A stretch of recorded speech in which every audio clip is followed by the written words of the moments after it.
Kunin mo nga ako.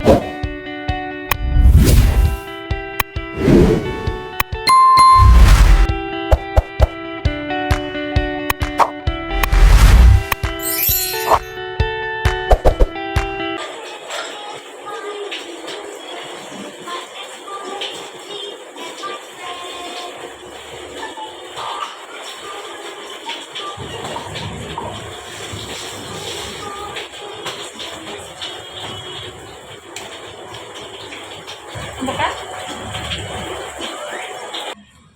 Ay, kunin mo nga kuya. Ayan, paubos na siya guys. Gamit na gamit ko talaga to sa mga anak ko. Nilalagay ko to sa, minamassage ko siya sa likod. Ayan, bunso ko.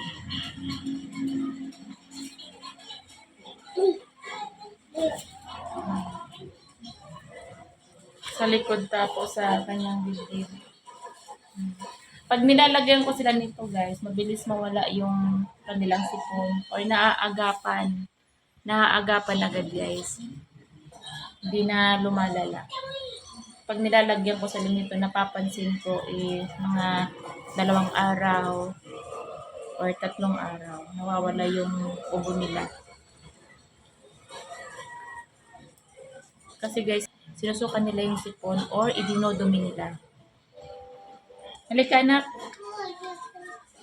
Ito naman yung calming oil. Nilalagyan ko sila nito after kong lagyan nitong Vaporub. Tingnan nyo guys. Oh. Paubos na talaga. Gamit na gamit ko talaga to.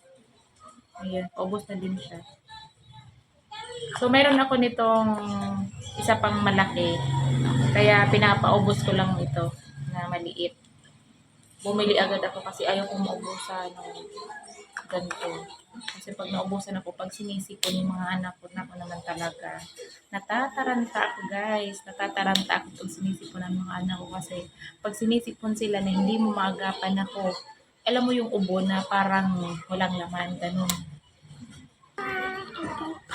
Lalagyan ko din to si Kuya Titan kasi narinig ko bumabahing din siya kanina. Kasi medyo umuubo.